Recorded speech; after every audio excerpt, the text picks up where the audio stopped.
you looking for a really awesome and amazing graphic designer? How about an illustrator or a photographer? This is Rainey Roberts, and I wanted to tell you how you can get my designer, illustrator husband, Scotty Roberts, to work for you on your project. Do you have an awesome self-published book but no cover, or even worse, a cover that really sucks? Do you need a kick-ass logo for your company or some f***ing awesome graphic designs for your ads or website? Then get in touch with my husband for the best f***ing awesome kick-ass design and illustration. He knows his stuff, and he's been at this for more years than I've been alive. Go to ScottAllenRoberts.com. That's Scott with 2 T's, ALANROBERTS.com to take a look at his online portfolio of work, or call 651-468-8115.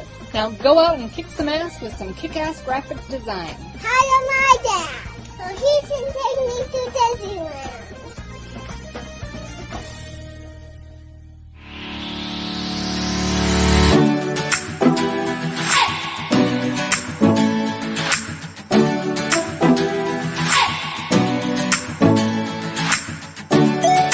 You're listening to the Intrepid radio program with Scotty Roberts. Intelligent talk.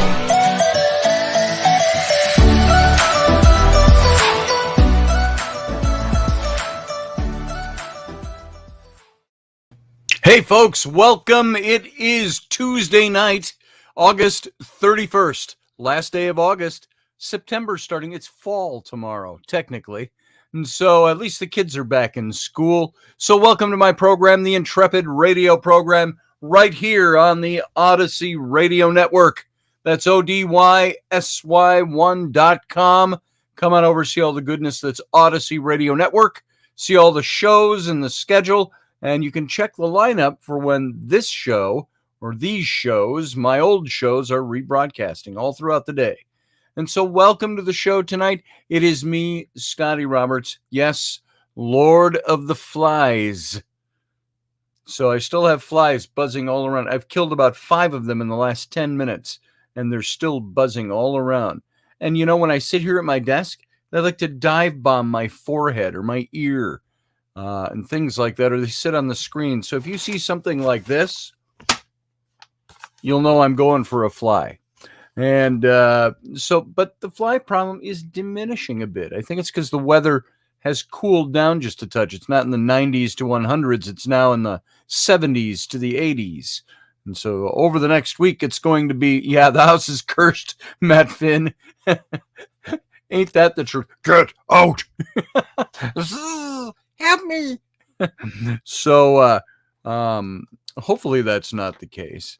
But we'll be leaving here in just a few days. We finally got all the last details finalized on the legalities of our move today. And we've been filling the garage full of stuff. And we're in the process of moving things out all the rest of this week. So if anybody's got a truck and you want to come help, you don't even need a truck. If you just got a pair of hands and a little tiny bit of muscle, come on over, help us move a couple of things. And you can call me. And so anyway, by this weekend, we should be in the new place. Don't know yet if we'll have internet. We're working on it. We've got a satellite company that's supposed to come in the next few days. We put a down payment on for SpaceX's. That's Elon Musk and Tesla and all that for their Starlink satellite. And they said we'll be contacting you shortly. We haven't heard anything yet. So that's supposed to be a pretty good satellite uplink. So they were supposed to start doing that in August. It's now the end of August. So we'll see if they get back to us soon. And so hopefully we'll have a smooth transition. Otherwise, I fear we'll be broadcasting from my phone like the makeshift studio down in Louisiana. Speaking of Louisiana, I know we've got a few of our people down there. And I see Field Guy made it in tonight. That's good. I'm glad you're here, Field Guy.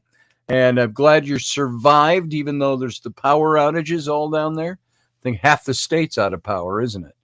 And so you're up in Doug's neck of the woods, a little north of where we were by about an hour in Lake Charles. And so I hope you're doing well. Glad you didn't lose your house. And so everybody, welcome to the show. Mandy Moo is here. Mandy Moo from Australia.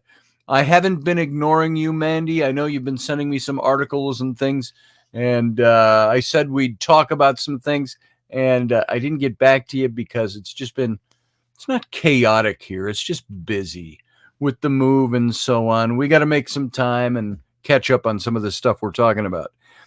So I'll try to get in touch with you here very soon.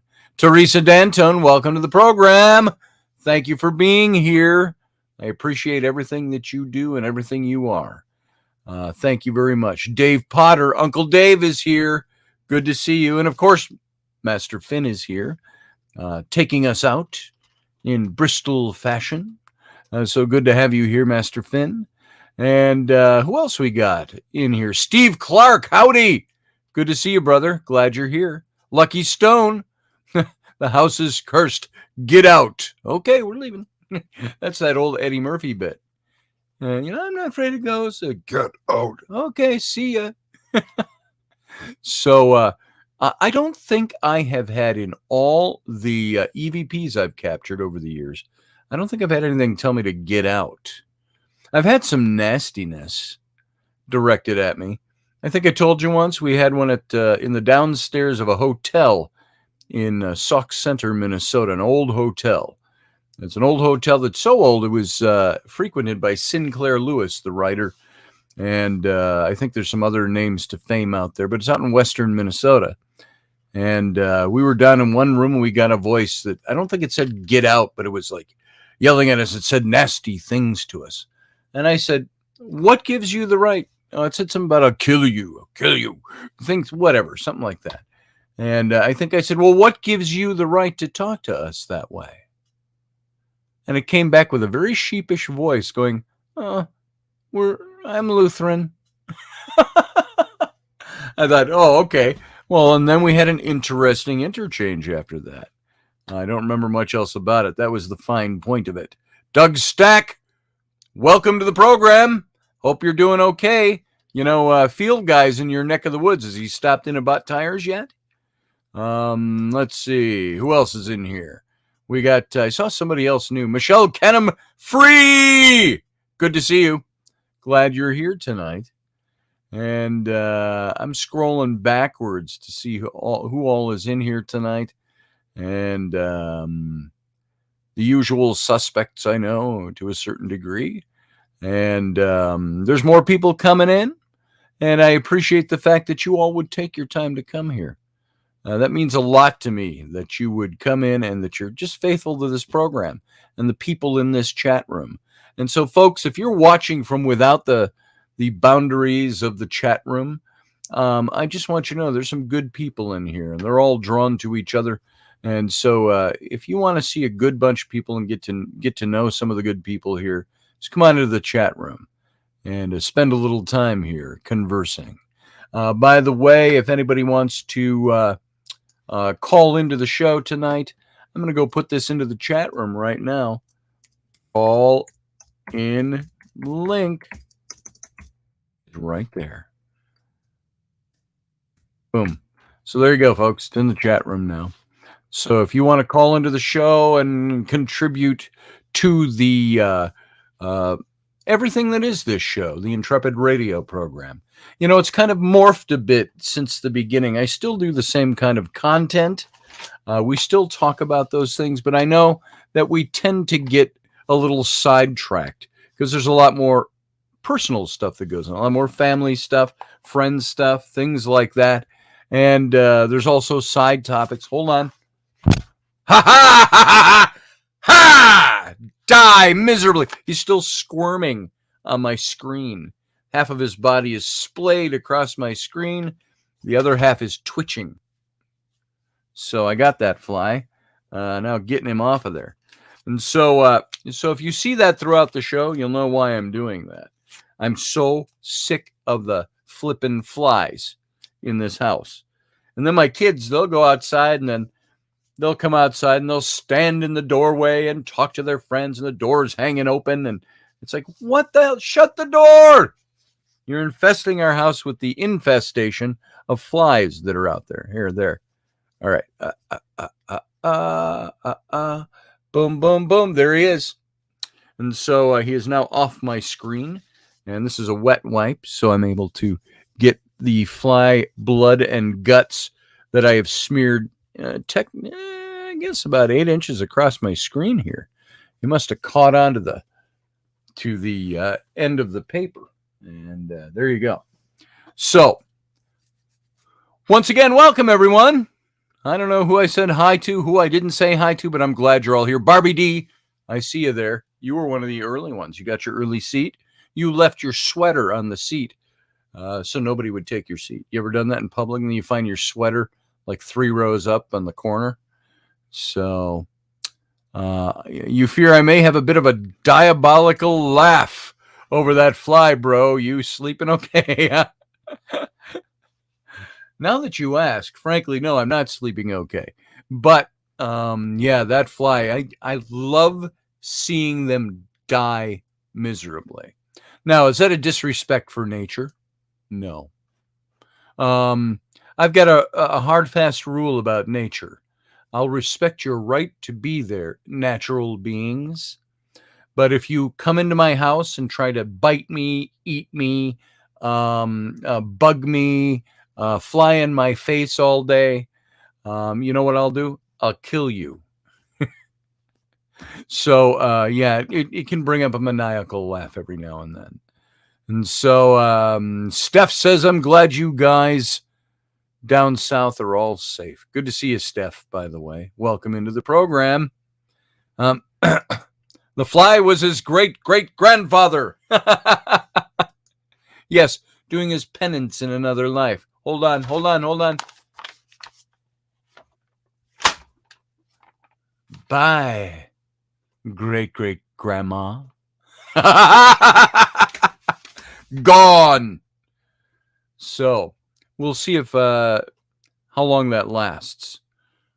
So there we go. Claudette. There's a Claudette here. Claudette, how you doing? There you are. Claudette, welcome to the show.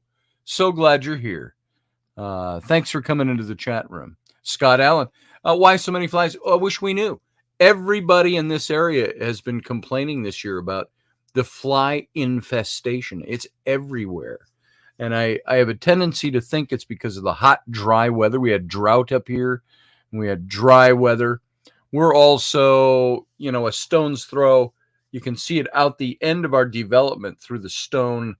We got the stone marquees, Meadowbrook, whatever. I've lived here for 3 years, and I can't remember what the name is. Meadowbrook, Meadow Line, Meadow Creek, Creek Valley, whatever it is.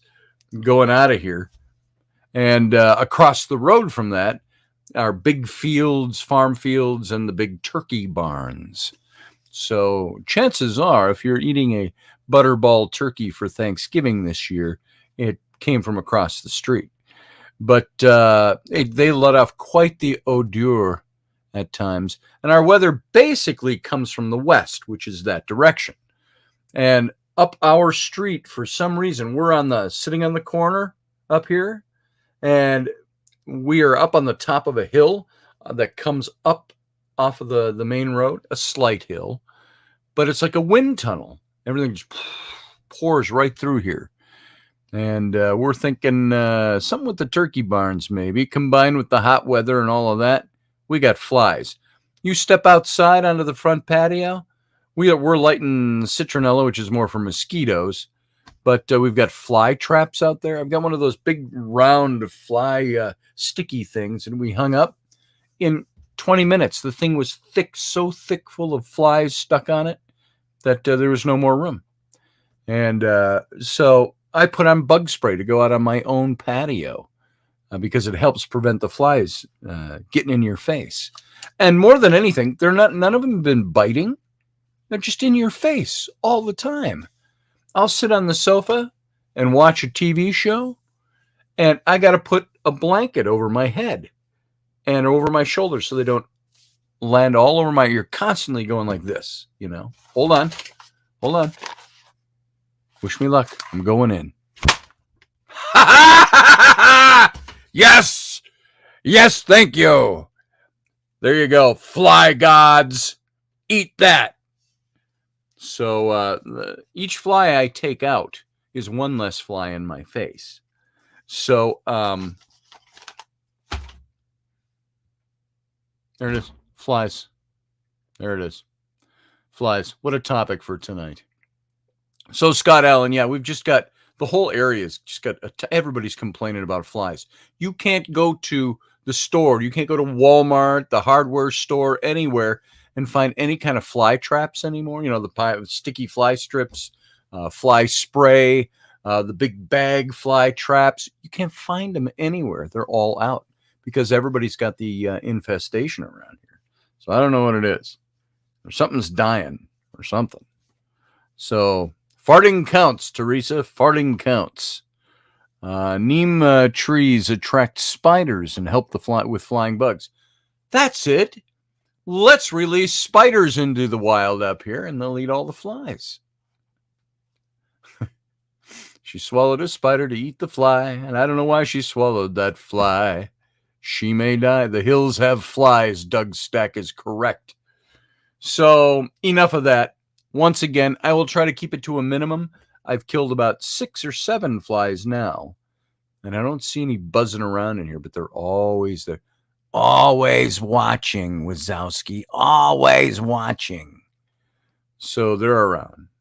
So think of my wife every now and then. She's having a rough time. She's only because she's tired out. She's exhausted. Working and doing the move and packing and kids. And the only redeeming thing going on right now is all our kids are in school. Now, for some reason, they broke it up. I think it's a COVID thing. But the kindergartner, Ellery, our first grader, went on Monday. And the 2 older ones were off, 4th and 6th grade. Then today, the 4th and 6th grade were in, and Ellery was home. But now tomorrow, they all go to school tomorrow. It's the most wonderful time of the year because all my kids will be in school we drop them at about 5 minutes to 8 and they're out at about 3:10. So what is that? 8 to 3 is 7 hours. So basically 7 hours of peaceful bliss. And so they're going to be gone tomorrow. Tomorrow will be the first day with all kids back at school, and that's a good thing. But now, since we're moving into the new place, we had to go meet over there today with the owner of the place, and Flynn walked home from school from there. It took him about 15 minutes. So if he could just cut a beeline through the woods and across the farmer's field, that's the school's like a block away. Well, more than that. Probably be a much shorter walk. Instead, we got to go up and around all through the development and up and around the parkway to walk in with all the sidewalks there. So when we were kids, we'd have just found a way to cut through the woods. I can tell you that. So, but I got a little problem with my girls, the 9-year-old and the 6-year-old, cutting through the woods. Flynn could handle himself pretty well. So there you go. All right, enough of that.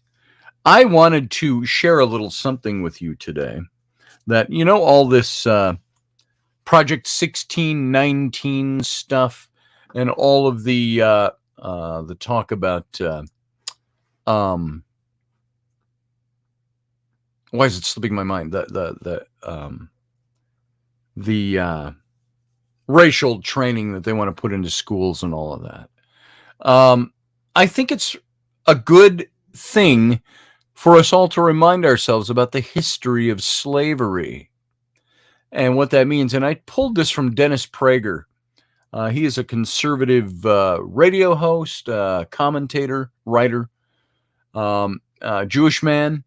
And he said, if you've ever seen him, shocking white head of hair. And he said the CRT, there it is. Thank you, Doug Stack. CRT, critical race theory. And that's how tired my mind is. So he wrote this about critical race theory and race in general. See what you think of this. He said, now for a brief history of slavery. Now, folks, put on your thinking caps when you listen to this. Doesn't take much thinking, but it does take having thought and common sense. Put on your common sense caps when it comes to CRT. Here's the first thing you need to know. Slavery was not invented by white people. It didn't start in 1619 when the first slaves came to Jamestown. It existed long before then. It didn't start in 1492 when Columbus discovered the New World. In fact, when the Intrepid explorer landed in the Bahamas, the native Taino people hoped he could help them defeat their aggressive neighbors, the Caribs. The Caribs enslaved the Taino and on occasion served them up for dinner. So slavery existed in Africa, Asia, the Middle East. The word slave actually comes from the Slavs of Eastern Europe. Millions of them, all white by the way, were captured and enslaved by Muslims in the 9th century and later by the Ottoman Turks. Slavery existed when the Roman Empire controlled the Mediterranean and most of Europe from the 1st through the 5th centuries. I think I missed him. At least no guts. Slavery existed when Alexander the Great conquered Persia in the 4th century BC. It was so common that Aristotle simply considered it natural.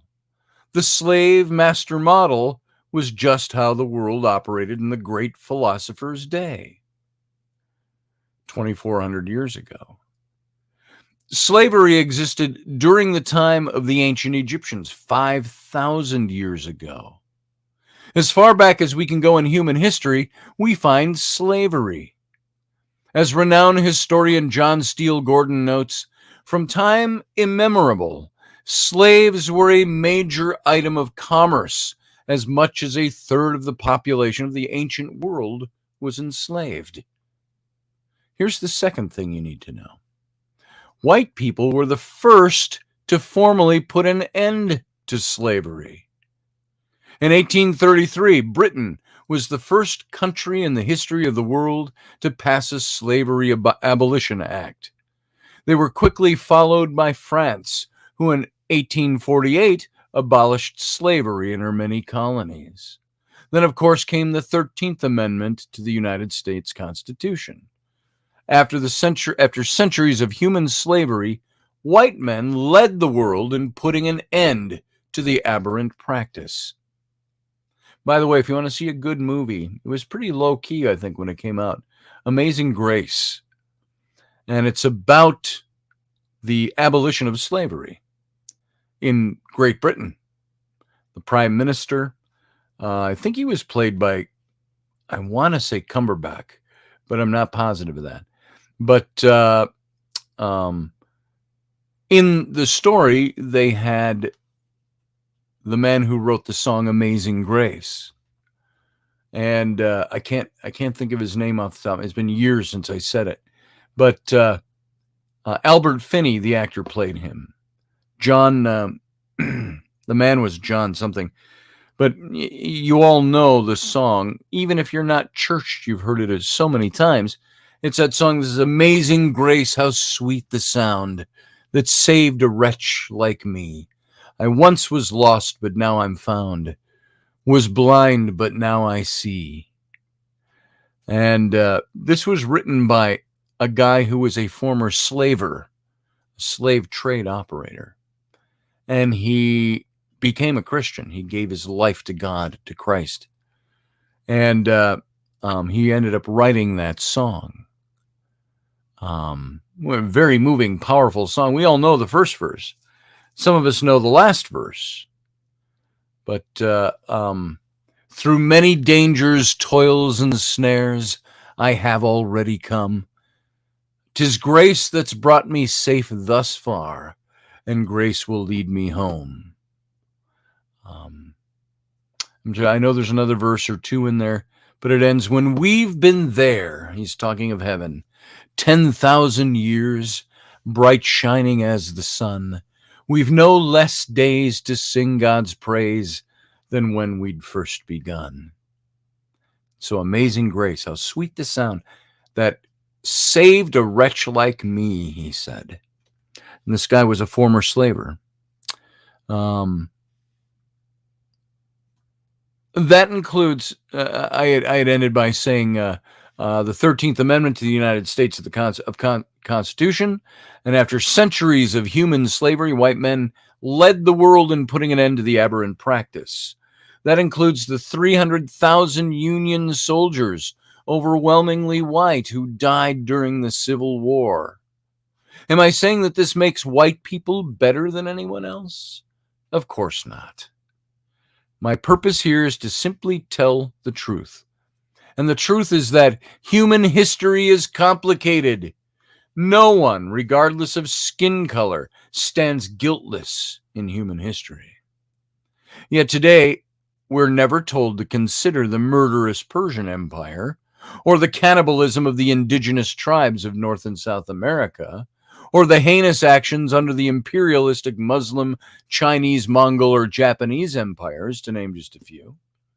Instead, we're told that slavery is a white phenomenon, according to critical race theory.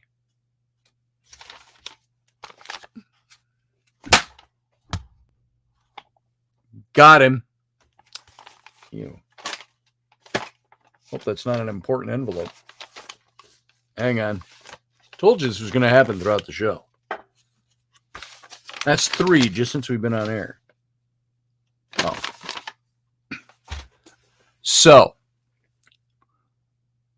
like all the persistent lies, the lie that this is a white phenomenon, slavery, spawns a bunch of other lies. On social media, I came across extraordinary depictions about how Africans lived like pharaohs before Egyptians came and laid waste to their paradise. I wish any of this were true, but it's not. It's a fantasy.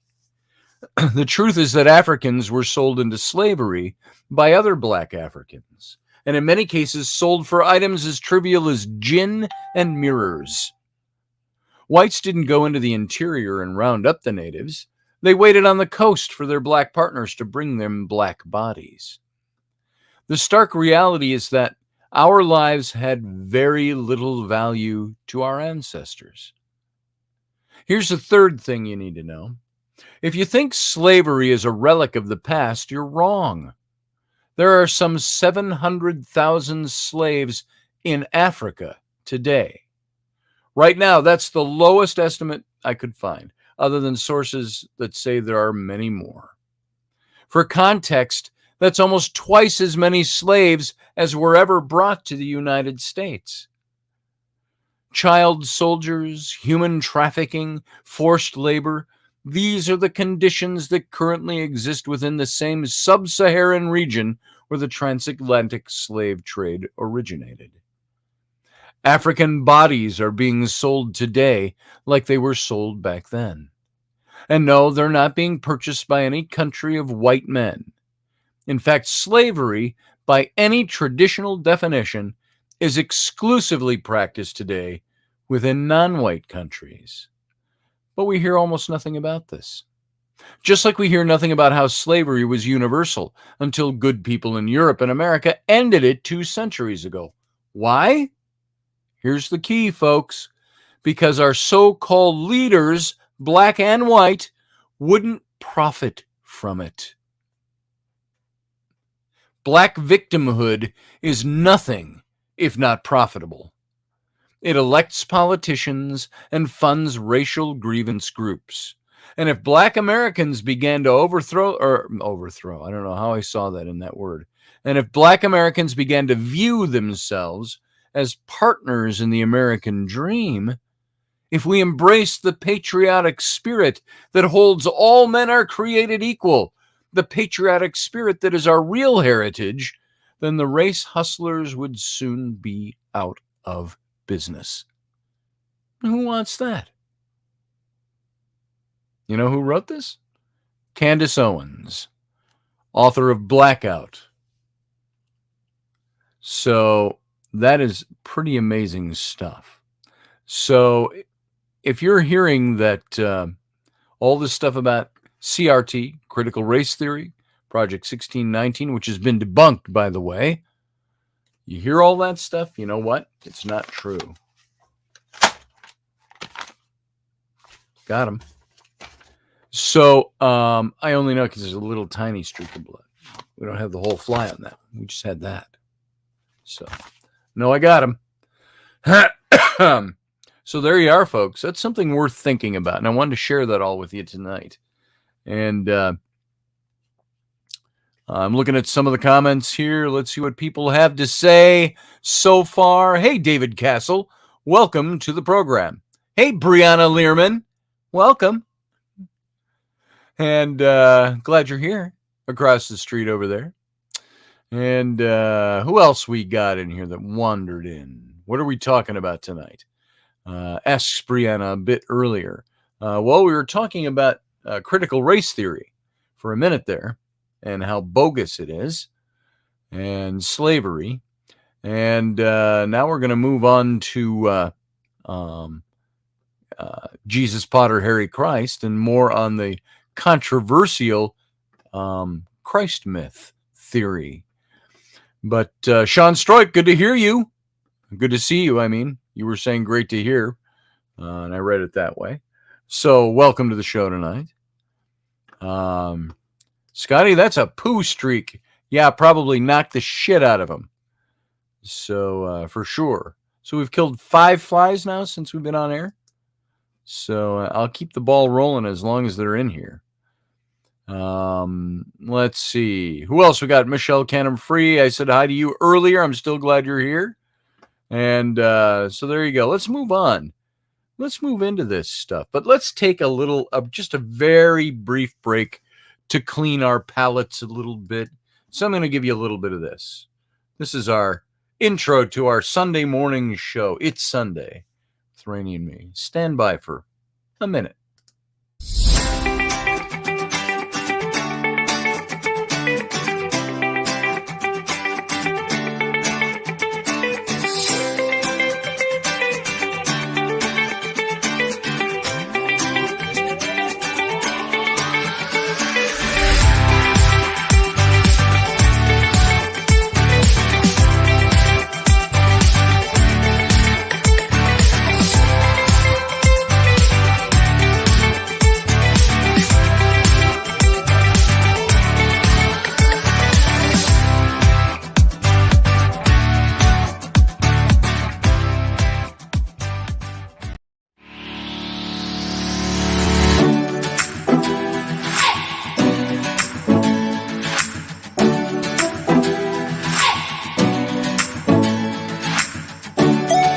You're listening to the Intrepid radio program with Scotty Roberts.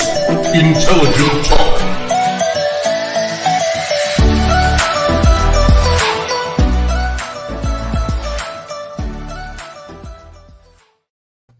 Nuh-uh, Brianna Learman. I don't have to poop. John's not here. Every time he comes over, I don't know what it is. He triggers something in my digestive system. He'll come over and I go, sorry, man, I got to poo. You can sit out here and wait for me, or I'll be right back. No, I just wanted to take a little break to cleanse the palate, so to speak, the audio palate. And so we're back now. Welcome back to the program. This is the Intrepid radio program right here, playing on your computer, on your YouTube. If you are not a member of this channel, my Mr. Scotty Roberts channel over at YouTube, please join up. Hit the join button below. Come on, be a member. And let's see. Moving on. I want to get into this Jesus, Potter, Harry, Christ stuff. We kind of left off last night. We were talking about this whole doubting Jesus issue and how scholars doubting the historical Jesus. And with virtually no evidence at all regarding the historical Jesus, the best historians can do is project their interpretations of him. And while they maintain that Jesus was at least in part historical, they also accept that much of the New Testament is not historically accurate. And at the same time, believers, they project into their research their own pre-existing theological affirmations. One has to wonder if the driving force behind historical Jesus scholarship is more an a priori disbelief in orthodoxy, like a prerequisite to disbelieve in anything orthodox, than a historian's genuine and disinterested interest in what really happened. The theological conclusions of those who pursue the historical Jesus simply correlate too strongly with their own theological predilections to suggest otherwise. And incidentally, we might be justified in asking whether historical New Testament scholars are really the experts on the historical Jesus at all. Wouldn't someone studying mythology, comparative religion, history, anthropology, sociology, all of these things, be better qualified to explain the motivations behind the Christian movement than someone who's seeking and inserting the Savior they need to find in order to justify their beliefs? That's the big problem with all of this. That is what causes doubt. And by the way, we used to hear an argument when I was in my seminary days and ministry days, how people, when you doubt the historical Jesus or doubt that any of this is true, you would be brought back to, well, remember, Jesus said you have to come as a little child.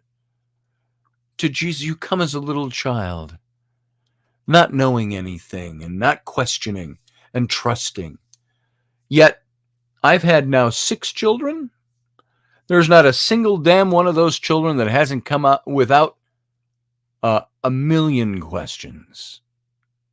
So I think coming as a little child probably is better interpreted as, this is my own personal take on it, if you're coming to God, you come with your questions, because there's a lot of them to answer. So, as a historian, this is McKnight who said this.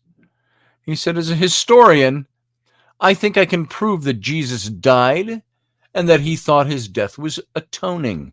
I think I can establish that the tomb was empty, and that the resurrection is the best explanation for the empty tomb. But one thing the historical method cannot prove is that Jesus died for our sins and was raised for our justification.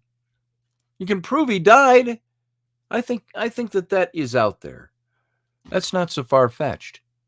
But how do you prove he died for our sins? Other than his followers told you so. At some point, historical methods run out of steam and energy. Historical Jesus studies cannot get us to the point where the Holy Spirit and the church can take us. So, would an unbiased researcher conclude that the corpse of Jesus getting up, walking about, out of his grave, ascending into heaven is more rational than any other explanation, however improbable? The main problem with the human Jewish Jesus at the center of modern research into biblical history is that nobody really believes in him. What? You're saying, what? Nobody believes in him? I believe in him. He's a necessary hypothesis in order to preserve the possibility of Christian faith. But he is nobody's hero or savior, only a historical premise. Moreover, in stripping away the mythical elements in the gospel, academics are also removing central concepts of Christian belief: the virgin birth, the miracles, the death, the resurrection of Jesus. In proving the historical Christ, they're also, albeit indirectly, disproving the Jesus of faith. So nobody really believes in him because there's no way to know. There have been a few contemporary researchers who disagree with the trendy insistence, and thank you, Teresa, by the way, with trendy insistence on the historical Jesus. These scholars are aware that the Jewish Jesus, while necessary to preserve the possibility of a historical Jesus of any kind, is very tenuously based on the Bible and the assumption that Jesus was real, and that although he remains the focus of academic investigation, a very different hypothesis, which doesn't presume the historical Jesus is also possible.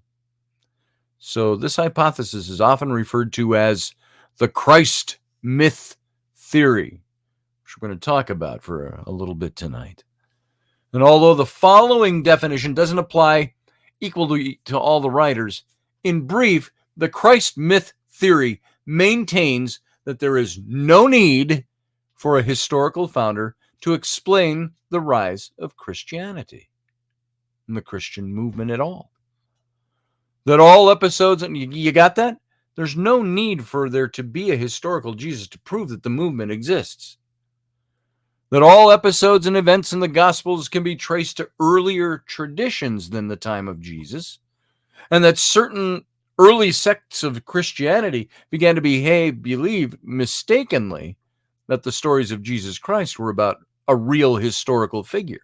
And this theory may sound unbelievable at first, untenable, but bear in mind that it is already not so much different from the Orthodox position. Modern scholars already accept that the early Christian communities who worshiped Jesus as the dying and resurrecting Son of God glossed over the real historical Jesus in favor of the Jesus of faith, which is what the literalist Orthodox Church did. A Jesus that incorporated elements from mythology, philosophy, and the theology produced by early Christian writers. The Jesus that they believed in and even died for was not the historical Jesus still being investigated by modern scholarship. The Christ myth theory is in general not supported by academia because they've already decided to look for the historical Jesus and believe that the comparative mythology can't shed light onto the object of their investigations. Those few historians and academics that are interested in researching the mythical Christ hope to present an argument strong enough to withstand the foregone presumption of critics that the theory is outdated or has already been adequately disproved. And by the way, you know what I mean by the mythical Christ? I'm talking about mythos, the mythology. I look at the Bible, you could believe every word of the Bible, yet say the Bible stories are biblical mythology. So the mythology of Christ that's based on the mythologies of other characters that were like him before his time. That's what I mean when I'm talking about the mythical Jesus. Achariah S., author of several books on the mythical Christ, whose research was a key resource for the viral document Zeitgeist, is forced to argue with those who doubt that the controversy over Jesus is worth exploring, when in fact, as we have seen, it has a long history. He says, the most enduring and profound controversy in this subject is whether or not a person named Jesus Christ ever really existed. And when one examines the issue closely, one's going to find a tremendous volume of literature that demonstrates logically and intelligently, time and time again, that Jesus Christ is a mythological character along the same lines as Greek, Roman, Egyptian, Sumerian, Phoenician, Indian, other god men, who are all presently accepted as myths rather than historical figures. So meanwhile, biblical historians focus exclusively on Jesus, the Jew. Theologians focus exclusively on Christology and theory, and the very real difficulty in putting the two together is ignored.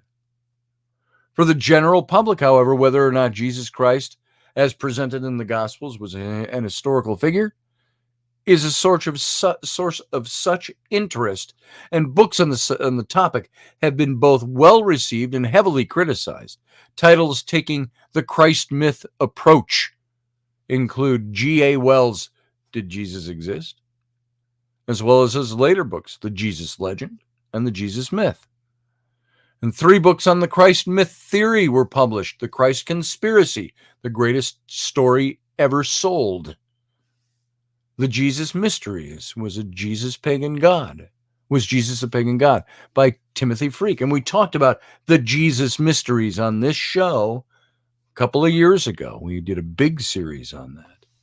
The Jesus Mysteries. Yeah. Excuse me. And that's by Timothy Freak and Peter Gandy. And The Jesus Puzzle by Earl Doherty. And under the title Jesus, Neither God Nor Man, The Case for a Mythical Jesus. There was also Robert Price's Deconstructing Jesus and The Incredible Shrinking Son of Man. Interesting title.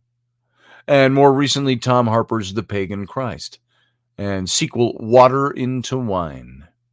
And so critics respond that modern scholars affirm the historical Jesus and that the Christ myth theory is centuries old and it's based on bad scholarship, which is arguably that's true. Mostly because of the advances in research standards. But going further, they reject outright any similarities, which for them either don't exist at all, usually because, as Justin Martyr affirmed, Jesus actually existed, as opposed to the others who didn't actually exist. There's a good argument for you. And of course, it was 2nd century. We've evolved in our research methodology since the 200s, 150s. Or it's the case of the reversing borrowing. Jesus did it first. Unfortunately, they have to ignore all of the critical research that's gone into the historical Jesus, cite historical evidences that were discarded as proofs by experts centuries ago, and use regurgitated arguments that have no logical foundation to prove that Jesus existed as an historical person. So in fairness, the same can be said for most of the online supporters of the Christ myth theory. So let's kind of wrap up this foray into the belief that Jesus wasn't a historical character. Part of the confusion that surrounds the historical Jesus is the lack of consensus on the subject matter. What is Jesus? Is Jesus the Son of God? Is he a savior? A miracle worker? I threw in the Scots accent for you, you Star Trek fans. I'm a miracle worker. So, who was born again? Of a virgin. I'm sorry, born of a virgin. Who died? Who came back to life and ascended into heaven? Or was Jesus one of dozens of Jewish rebel leaders during the Roman occupation on Jerusalem? Among scholars, the former is generally refuted or ignored, and the latter is affirmed. So as a result, conversations often point out that no serious scholar doubts the historical Jesus. However, not only is the historical Jesus of modern academia completely different from the Jesus Christ of the Gospels, there's also a very specific reason, one which isn't based on evidence, for the current academic support of the historical Jesus. The common popular understanding of the historical Jesus goes something like this. Scholars and academicians still believe that there was an historical founder to Christianity, but disbelieve in the miracles because they aren't scientific or are too similar to the pagan mythologies that are out there. Christians believe in the historical Jesus as well, which isn't irrational because they're supported by the academic community and also have faith in the miraculous events. However, there's a paradox in this situation, which isn't even pointed out. The method and the technique that scholars have been using for centuries to try to find the historical Jesus is to first get rid of all the blatant mythological or pagan elements in the Bible, usually because they're believed to be additions from alternative non-Jesus sources. They are, in effect, the very things least likely to have been said or done by Jesus. Not because they're unrealistic, but because they're not unique or authentic.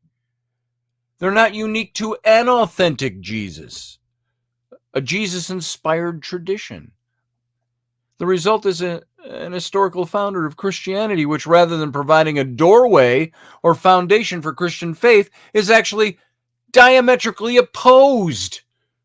For if the historical founder of the scholars did exist, it's only possible due to his dissimilarity from the Jesus Christ of the Gospels. At the same time, this whole idea that Jesus Christ was the historical founder of Christianity is so heavily defended by Christians and biblical scholars that they even raise the possibility of an alternative theory, one in which the Savior figure of the Gospels may not have been historical at all. And it's automatically derided by followers. And this has been unfortunately led to the development of rhetoric, presumption, and a great deal of obstinacy on both sides of the controversy. Before we could even begin to look at the actual similarities between Jesus Christ, Harry Potter, and other, which is, by the way, still the series we're in, the comparatives, we're just setting the stage for all of this from a couple of different sides and angles. So the actual similarities between Jesus Christ and other mythological traditions, we need to first explore the history of the debate in modern times and trace the historical developments that have led to the contemporary academic and popular positions on the historical Jesus. So once we understand that various interpretations of Jesus have been made, ranging from Jesus as only a physical man to Jesus as only a supernatural deity, and that a definitive conclusion is perhaps more a matter of belief than evidence, we may be able to view the entire matter more objectively and review the evidence based on its own merits. At the same time, the difficulty of approaching this subject without preformed opinions and ideological baggage has to be acknowledged. We all, in one form or another, bring our ideological saucy baggage to the fray. Oh, I believe in Jesus. Oh, I don't even believe he existed. Those are our biases that are brought to the research. So the idea that Jesus really existed and that the Bible is, at least in part, historically valid is a paradigm supported by modern culture, even among the non-faithful. So due to the number of magazine articles and TV documentaries exploring the investigation into the historical Jesus, showing new archaeological discoveries purporting to prove biblical testimony, reviewing findings of biblical scholars, or debating controversies such as the Turin Shroud or the Talpiot Tomb, which was discovered in Jerusalem. There's a passive acceptance that whatever Jesus might have been, he almost certainly was historical. Have you all heard of the Talpiot Tomb? We should do a little something on that if you don't know about it, and get you kind of up to snuff on that. Sorry, Brianna, my phone's ringing. Yeah, I didn't turn it off. And I'd have to stop doing what I'm doing to do that. So, there it is. So, the Talpiot Tomb. This is the tomb that they believe was the tomb of the Jesus family, meaning Joseph, Mary, his brothers, his sisters. People say in the Catholic Church, well, Mary was a perpetual virgin. Jesus didn't have any other brothers or sisters. Well, yeah, he did. And James, who wrote the book of James in the New Testament, is said to be the brother of Jesus. He called himself that. Not just a figurative brother, the brother. It says there was one point where the people in Nazareth called Jesus mad, and his brothers and his sister and his mother kind of said, he's going to come with us. We'll get him out of here.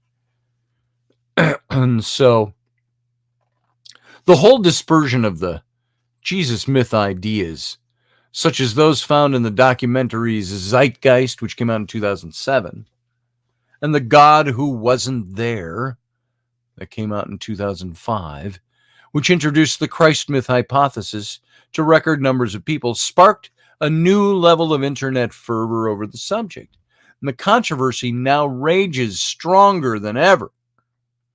but both sides recycle arguments and evidence that the other side then blithely discredits or ignores. That's just the way the argument goes.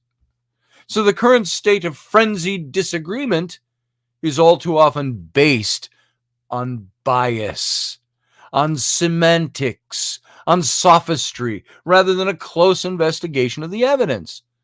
It also fails to give on either camp a clear explanation of Christian history that's fully supported by the available evidence. So, an objective analysis of the evidence simply cannot be done without first identifying the general ideologies and assumptions surrounding the historical Jesus. That's what we're going to pick up from this point. And so after examining some of the modern ideas concerning the historical Jesus Christ, which precondition how adherents approach the debate, I want us to define and identify the evidence, the documents used to support the idea of an historical Jesus, that he really was historical. And then we can question whether they can be accepted as impartial proof. Boom. And so you know what we're going to hit tomorrow night? Where's the proof? In other words, where's the beef? Hold on.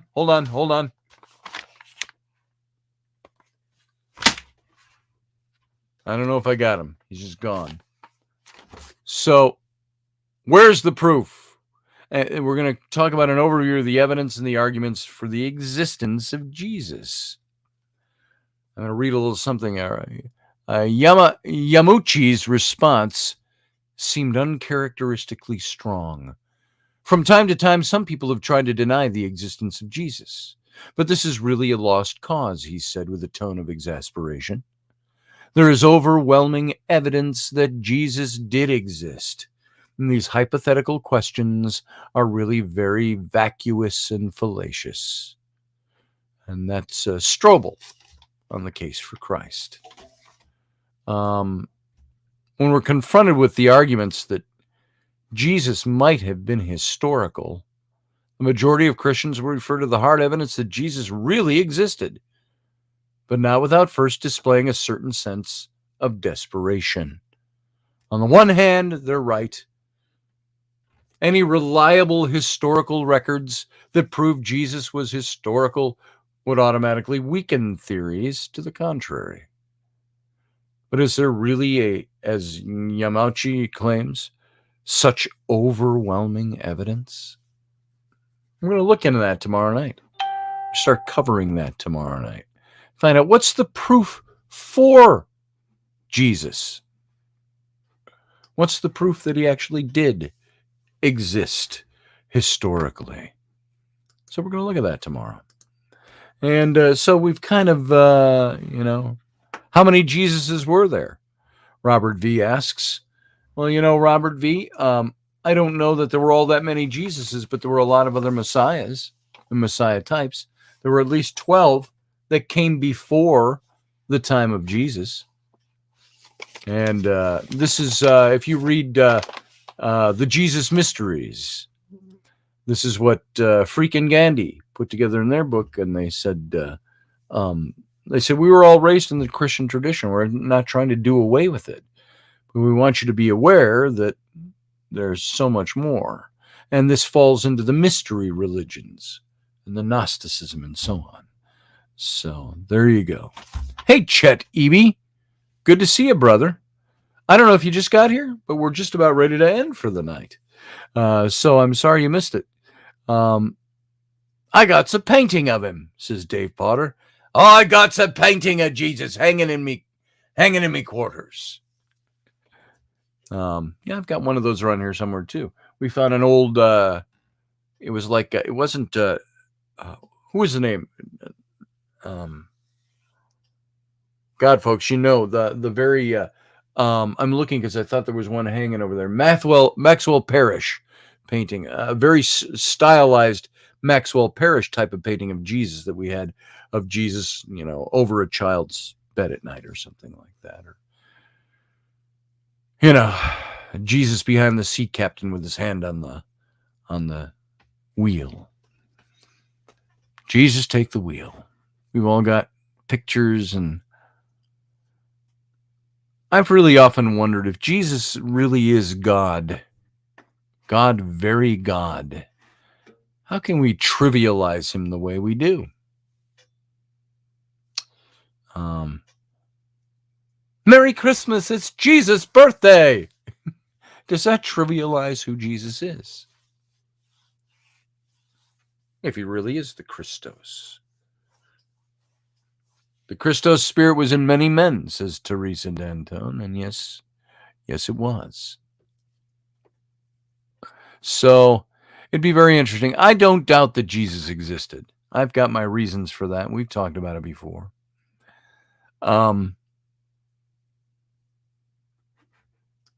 Teresa says, but I agree, or Matt Finn says, I agree, but believe this man endowed with the Christos spirit had a unique role to play in sealing our new covenant with God. Yeah. I don't think we can trivialize Jesus of Nazareth. So I am a believer in that sense. What's that, Brianna? Wow. Are you singing over there, or are you do? Thanks, Brianna. And let's see. It's my brother's birthday, says Brianna. Oh, Christmas is? Well, happy birthday to him and Jesus. So I'm not mocking. I'm mocking the way we do things, not mocking the possibility of a deity, the possibility that Jesus is more than what we think he is. So there we are, folks. We're going to leave it at that. I think we're pretty much done for tonight. I want to thank you for being here. Join the channel if you haven't joined the channel. Kind of nice. And we're going to be back tomorrow, which is Wednesday. And Wednesday, Thursday, Friday. And hopefully we'll have internet. If we don't have internet at the new place by Friday, and we're over there, or for Sunday morning, we'll do it all on the phone. Like the makeshift studio down in Louisiana. It'll bring back such good memories. So, folks, I want to thank you for being here once again. And you know what? Live long and prosper.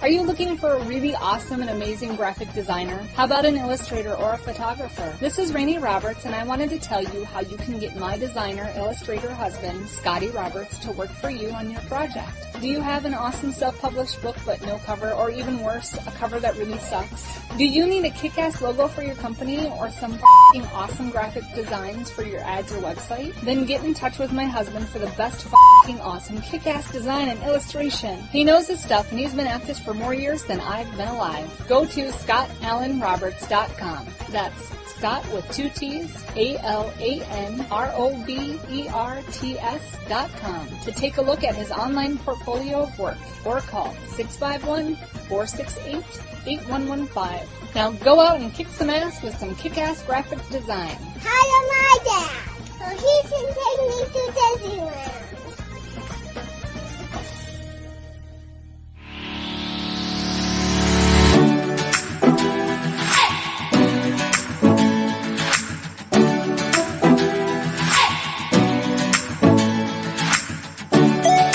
You're listening to the Intrepid radio program with Scotty Roberts. Intelligent talk.